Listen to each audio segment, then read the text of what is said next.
I just recorded a 44-minute video on an unstructured talk that apparently was on mute the entire time. So, hello.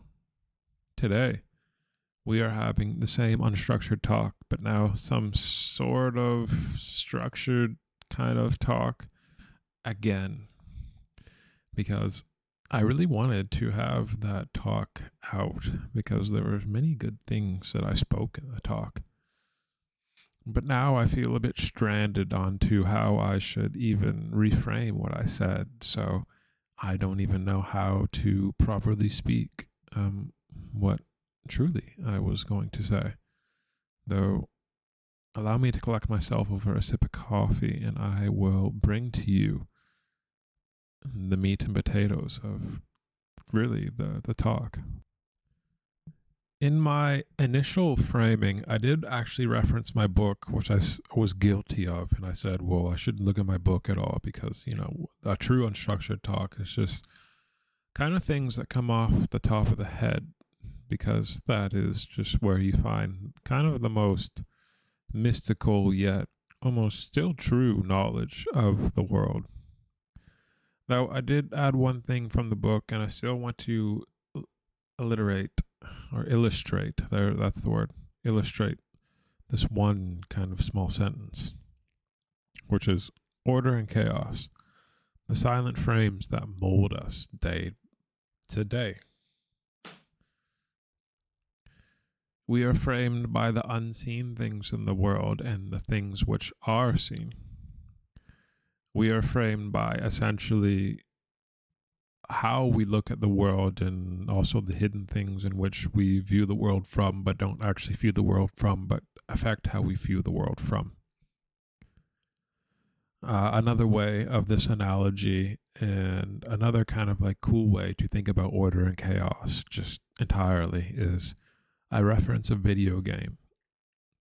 I didn't know the exact video game, so I kind of just explained the metrics and the mechanics behind the video game. But like in a video game, this video game in particular, you are the individual who has a base.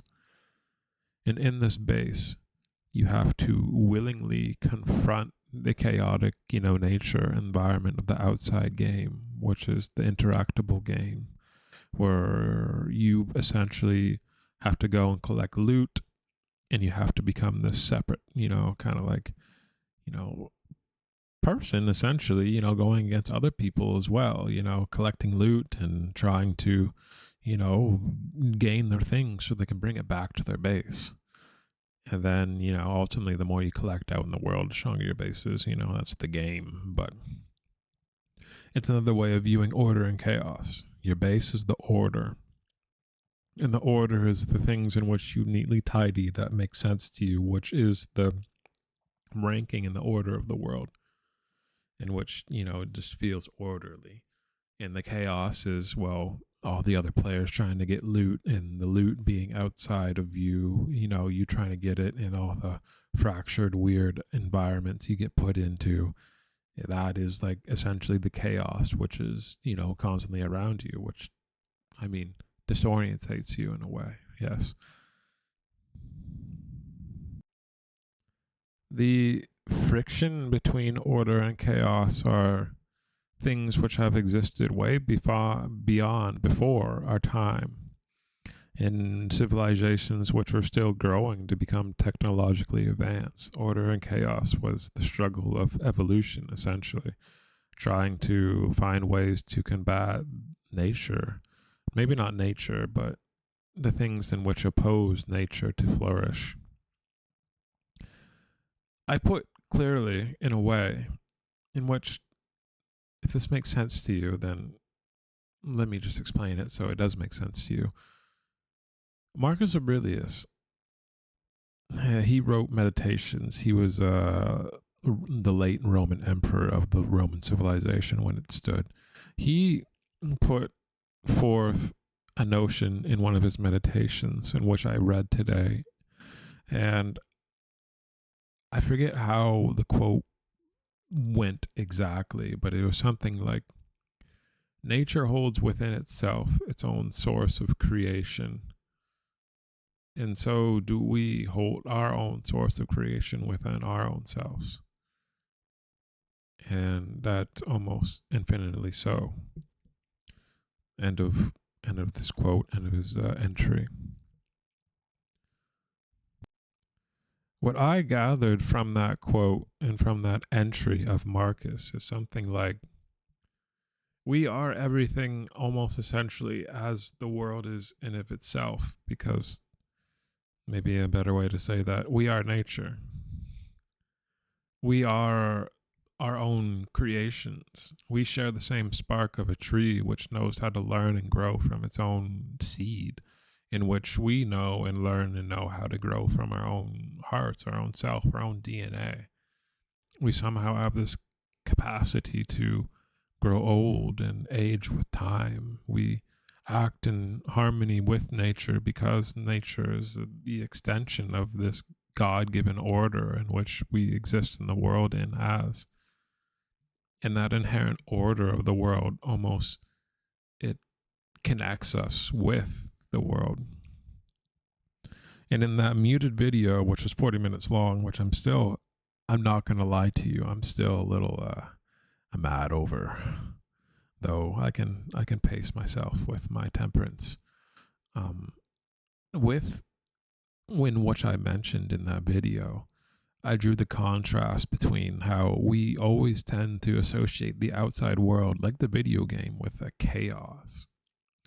Though how can the outside world be chaotic when everything the outside world pretty much is nature?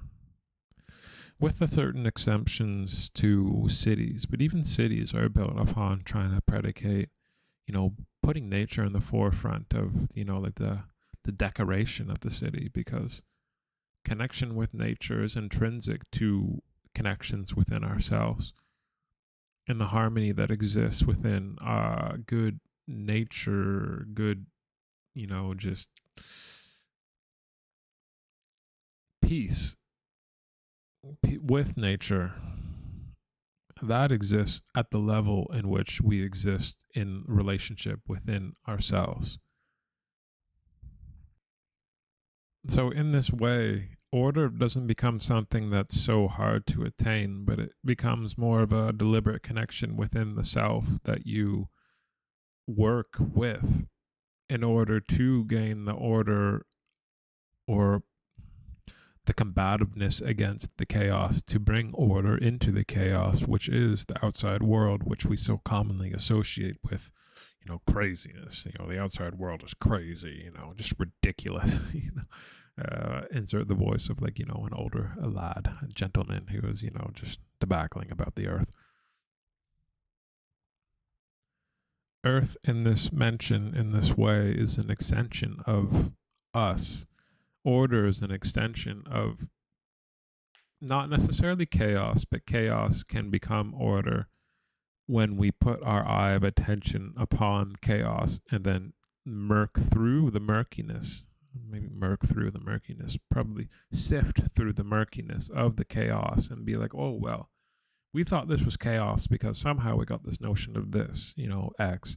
But knowing why, and knowing that, this chaos is really just nature, and nature is really just intrinsic within our own beings, we can determine the conclusion that, X plus Y equals C, and C is that we are at peace with nature, and nature is something, akin to us. So therefore, we should have no chaos in that spectrum, and any chaos at that spectrum essentially originates from mind of illusion of separateness.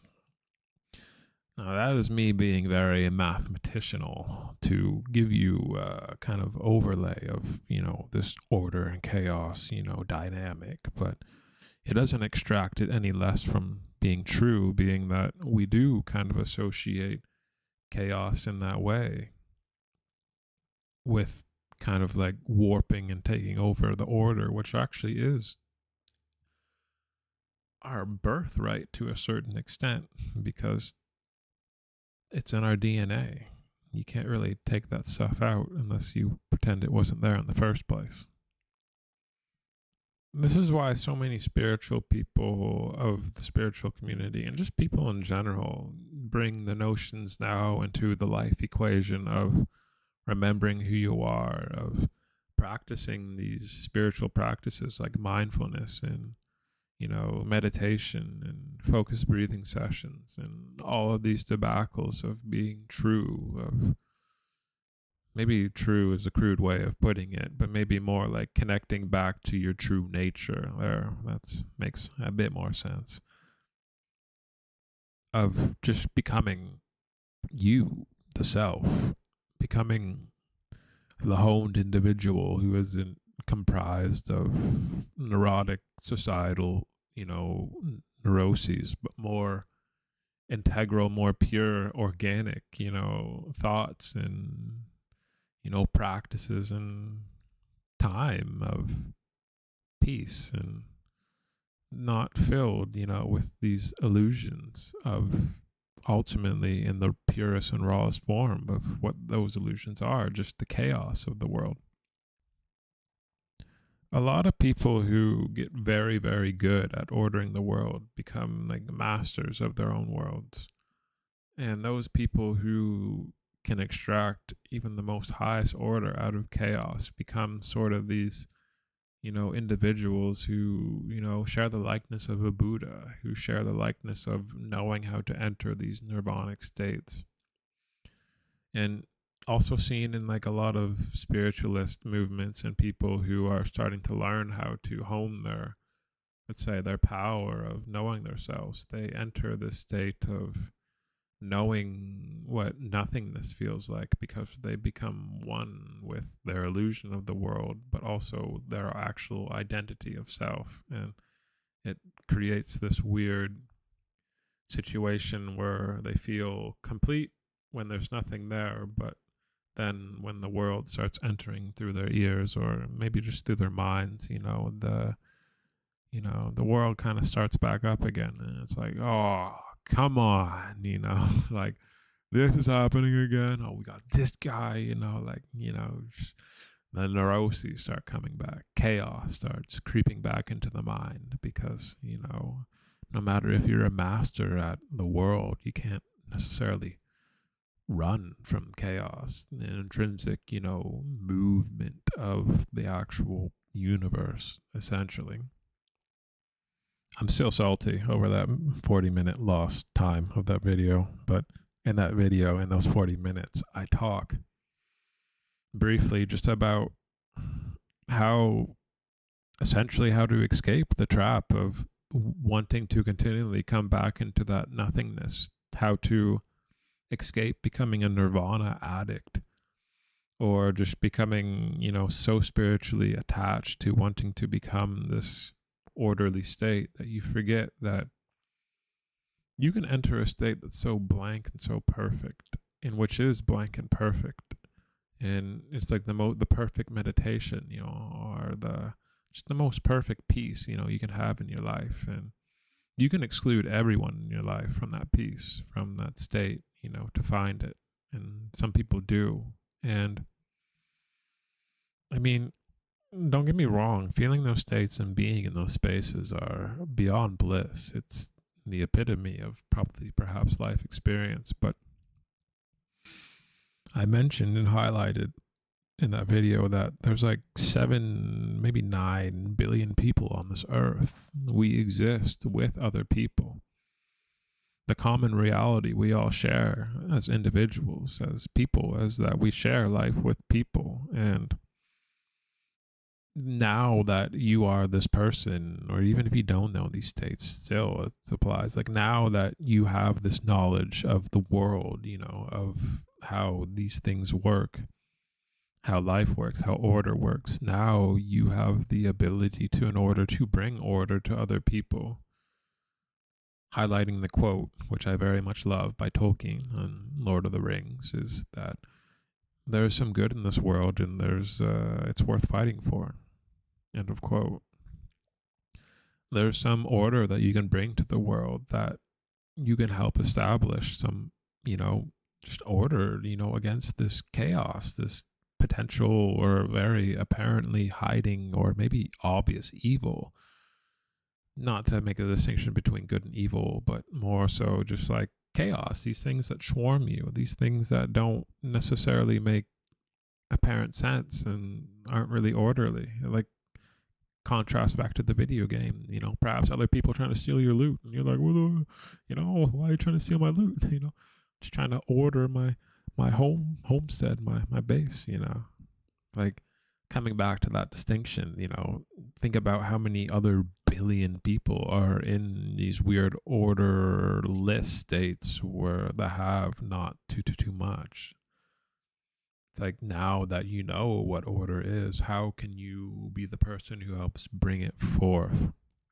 The aforementioned, what I said, bringing order to chaos, is what helps combat the meaninglessness of becoming purely only a spiritual person. You can't be at 20, I'm 25, so 25. You can't be at 25 this spiritual guru who hides in a mountain and only deals with himself and himself only, and doesn't bring order to the chaos of the outside world. It's like, at some level, at some point, you do actually have to help orientate the world in a better way to help, combat the chaos, because you do know and you do have the facilities in order to help, stabilize just a small percentage of the world. You don't have to help a billion people out, but you should at least try to provide yourself with some meaning, because there's not meaning in nothingness. Nothingness takes away meaning from life. Nothingness sometimes is truly only an escape. The constant pursuit of nirvana is an escape. It's just another addiction at the end of the day. And the goal is not to be addicted to anything, really. It's to help. Things in general are just meant to help alleviate the pressure of dealing with, existing with life. So, a good tool you can use to help alleviate your existence in life is not so much a tool, but so much just helping out other people with their own inherent chaos. You become the person who, I drew on many examples in that other video, but bring it up now. You can become the person who I said opens the door for the individual at the grocery store, or takes the cart, at the grocery store, and then gives it to the other person from the cart, query. You can help out just any random person, really, with a kind gesture, or perhaps it's something within the house where you become the piece of the family and not the enabler of, family drama and conflicts. Like, you are essentially this good actor, in a sense, of the order of the world, in order to help others become more comfortable in their own skin and remember their own inherent connection to nature, to remember their own inherent harmony of the world. Because when someone remembers their own harmony with the world, especially when it's outside and what is perceived chaos, or even if they perceive their home as chaotic, then at that point you bring more.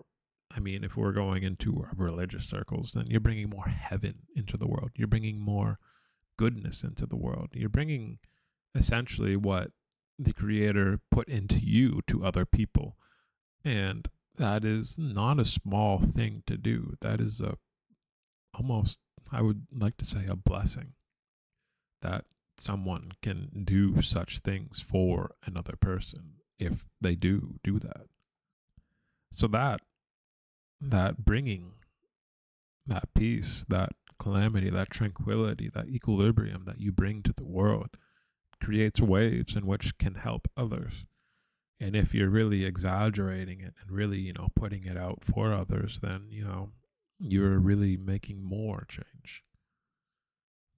I said in one of my other videos before, like, you don't have to speak in a microphone like I do, bring peace to others, but try to find small ways in which you bring peace to the world, even if it is just purely through your own presence. Then at least your orderly presence creates like kind of like a tuning fork for others, where they can be like, well, I was overreacting in the store. This person was completely still. So it must be me who's out of my mind. That crazy person in the store, I'd be thinking in their head.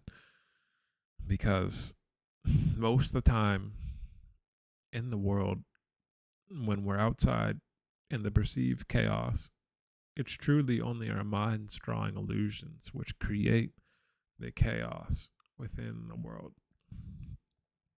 And it comes through the inherent structuring of being able to order your own brain, which actually gives you the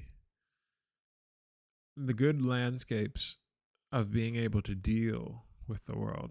Let me put that another way. If our bodies and organs, and like almost all of our organs, our brains are an organ, if all of our organs come from nature, essentially from Earth, and we are linked with Earth, and Earth is all around us, and order is technically all around us because I don't see the tree throwing a tantrum. Like trees don't throw tantrums, birds sometimes do. Plants are usually pretty calm. They don't do many things. Like they're pretty peaceful. They're pretty at bay. Like they're tranquil. If all these things are tranquil and at bay and ordered, then isn't it just the separation or the illusion of separation within our own minds, our own mental landscapes, which create the chaos at any given moment? Which would be in the example I just drew a couple minutes ago, the person in the grocery store, screaming. Like, is it not that just that person's brain forgot his inherent connection or her inherent connection to the world and got lost in the illusion of the many neuroses in which can form in someone's brain? We live in a time and in an era, probably one of the most technologically advanced times of the entire history of Earth, where technology predicates and almost, I would like to say, preys on the mind the most. The mind, the brain, the consciousness is targeted the most. It's the highestly, just attention cultivated thing of the world at this moment. And those attention to technology can at sometimes distort and create chaos within the body, but specifically the brain and specifically the mental. Let's put me as the dummy example this time. I lost my mind when I looked at my video of 44 minutes that I've spieling, talking. I had drank 2 coffees during that video. I really put everything into it. And lost because I muted, the whole entire time. And looking back and feeling those feelings, like I'm like my heart sinks, pain in my mind, my mind just immediately reacted because technology kind of just sped things up, and just getting mad, This is a circumstance where technology didn't serve me. This is a circumstance where technology created chaos for me to feed off of. And if I fed off it too much, I would have completely burned myself out and blew myself out of extreme proportions. Though I did not. You know what I did? I went for a walk in nature and recollected myself because I know how to bring order to chaos. Though you can only imagine someone who perhaps just has a bit more skewed, process of dealing with chaos and maybe goes out and involves himself in more chaos. And now he's scrolling or someone scrolling through comment sections, just blabbergasting everything out of their brain. Or I'm not going to name a specific, social media platform, but it can be anywhere. You could extricate your chaos and then create more chaos, and then you're a chaotic, participant rather than a guardian of order or a participant of order. Technology has this way of making the mental imbalanced in its proper natural remedies to regulate the distinctions between order and chaos, because ultimately we are the ones who create that distinction. We are the distinctors, or I don't know, distinctors sounds like a made up word. We are the ones who ultimately define what order and chaos is on a day-to-day basis. And if we're so disconnected from ourselves, then we don't actually realize where the inherent balance lies. And perhaps we make really, really, really, really, really bad neural connections and mental connections. And that's where we get lost in the chaos.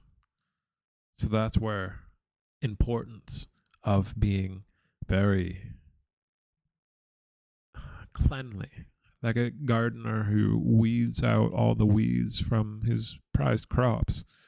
He takes care of his garden, makes sure that he's not doing anything that might give his plants any blight, or that he's, mistreating his plants in any which way, which is arguably your mind and your happy neurochemicals and your good happy thoughts that give you good happy feelings that create good positive emotions within your body. Like those are the monitored, metered, thought after most important things for modern day society to tend to the most, because of the threat, or I wouldn't say threat, but the accessibility of having technology. Because technology is a tool for positive living. It's something that you use to gain more freedom in life, but it isn't also an agent and a participant in destruction of life if you use it wrongfully. And really, the badness or the faultiness of technology comes in when it rewrites your code of your mental landscape of knowing what is the most proper order in the world, and you start bridging the gap of making chaos come into your order, and then you become the person who's can't compose himself in public places because you've forgotten how to hold your natural order with others. Or perhaps you're the person who just gets mad by himself, and then you forgot how to hold order with yourself at all because of your tendency to get overwhelmed by technology. And that's a real circumstance, which does happen to many ages of people. Generally younger people, but people. Now don't worry. Chaos can always be combated. Chaos can always be ordered. You always can grow a base. There's natural order that exists within the world. I watched a short the other day because I occasionally I watch things on social media, and this short, as I'm looking at this tree, that said looking at trees is very healthy for your brain because it can see all the edges of leaves, and it can see all the green on the trees, and it can help register and regulate your nervous system. Like just looking at a freaking tree helps orientate your neurochemistry. Like, isn't that crazy? Whoever created us knew and made, nature just to heal us and, make us, proper in a sense. So it's almost to say that, like, the biggest healing and natural things you can do for your body, which is the healing, is the thing in which will save you from the potential tyrannical oppression of technology itself, without naming anything or anyone or any platforms or anything, just technology in of itself. And that is essentially the remedy for life in general without even having had technologically advanced civilizations. In prior civilizations of prior generations of older human beings, they've always encapsulated the healing factors and almost the return to nature being the completion of life, of the ascension and of the lows of coming back into the grace of nature being the epitome of, the life experience. So much so that even Marcus Aurelius mentions it all the time in his writing. Like, you have to take a second and see the profundity in that notion that there's like order all around us, and we're getting lost in phones and tablets and laptops and TVs and all of these things, but all of these things are so small compared to the vast amounts of nature which we have available. Like, there, you can't combat nature in that sense, because nature is, it's everywhere. Like the scale, I can't speak the scale of nature. My brain, farts, and I can't. My voice falters at trying to speak the magnitude of nature, because what it can do is immense. So, 30 minutes in, order and chaos. We have defined it. We know what order and chaos is. We know how to deal with it. We know about avoiding the traps of becoming too orderly. And we have illustrated the traps, and probably, yeah, the traps of becoming too chaotic. And we've illustrated kind of like what we can do about any of those given situations and circumstances of this, I guess, this force which does ultimately drive us or rule us, or maybe not rule us, drive us, or any of that, but frame us in this world, whether we see it or whether we don't see it at all, whether we pay attention to it or whether we don't pay attention to it at all. These things all affect us in our minds, our conscious, subconscious, unconscious, and these things are always obviously apparent to perhaps one of your minds. And there's always something we can do about this force, these forces, these frames in the world. We're never without hope of being able to change our own bodies, our own minds, our own spirits, and also the spirits and minds and bodies of other people by, I mean, like the illustrated things, cards helping people out, being kind, nice, honest, compassionate, allowing your own self to heal, naturally, without trying to, do a 10-day course or try this pill or, you know, 18 million push ups, 30-kilometer runs, like no hyperbolic, statesman.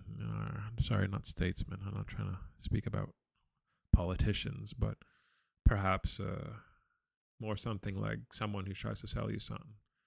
I don't know why I can't think of the word, but someone who tries to sell you something, someone who tries to sell you your own freedom. Someone can't sell you the things in which you already have inside of you. That's essentially the point I'm trying to get to. It's always been within you. And the same source that created you created nature. So if you ever are truly, losing yourself, just go out in nature, and then you'll find yourself, and then you can come back into your order, your chaos, which invaded your order, and then you can make your order, and then you're free. It's like, I'd say the game of life is that simple. It's also my brain. Allow me a second here. You can tell the lack of coffee is just getting to my brain, and I had to take a breath there. I'm gonna take one more. The game of life is not so much a game, but it's an experience to live. That we don't live in a game, but we live in this ever-long, infinite experience of life. And this life will always kind of exist. The trees are always going to grow. The environment, the literal spheres of Earth, like the ionic sphere, the atmosphere, all the stratosphere, all these spheres exist. All these governing, almost protective, orderly, forces of the world will always exist. They're always going to be here. They're always going to be here for us to come back to.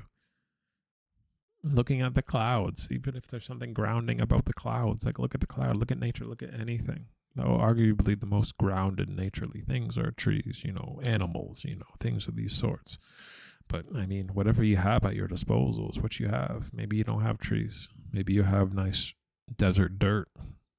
Desert dirt is good. Something still grounding about that. There's something still natural about that, which may just heal your soul. So when in doubt, come back to yourself. but coming back to yourself isn't so separate from going back into nature to find those hidden little keys of order that you can bring to those locked, ferocious doors of chaos. And you can take the weeds off of those doors of chaos, kind of poetically speaking, and, just rid of them. And then once you get the weeds out of the way of the key to the lock of the door, you put the key in and then you look on the other side. And perhaps there's more chaos, but now you got more space of order, and now you know what to do. And now you can kind of cultivate a new way in order to view the world.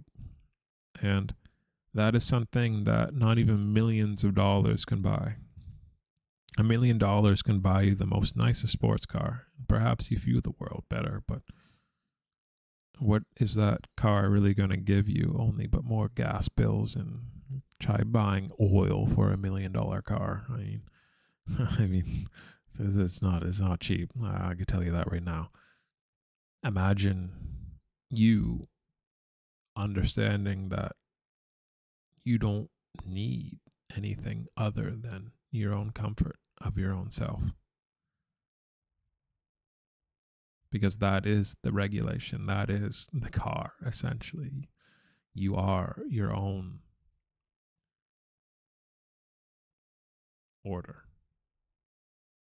So whenever you get lost, just come back to your own order.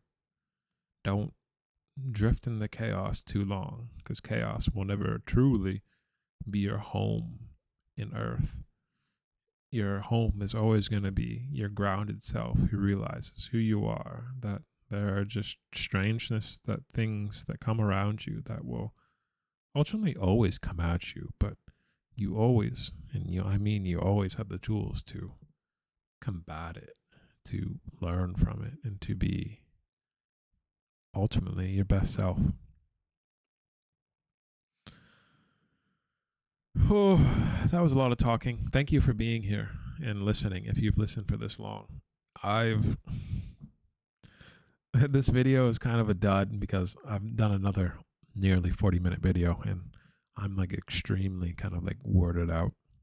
Though I hope these words meant well to you, that they resonated somewhere, and enough so somewhere that hopefully that somewhere deserves a subscribe for me. If you would be kindly, willingly, humbly subscribe to my channel to listen to more videos where I will probably structure myself a bit more clear and hopefully not have my microphone on mute. And please comment if you noticed anything in particular that you exceptionally liked, or that you perhaps have more questions about and you just want a deeper explanation, because I'm more than willing to explain things if there's some too much gray areas in my logic. And if you really like the video, please like. But you're not inclined to do any of those things. It's only if you so wish. The only thing I wish you, and that I ask of you, is to have a good day and to enjoy the rest of your day, and to remember your own inherent power within you, and to not get caught in illusions, because everything kind of is within you. So I don't think you got to worry. Bye.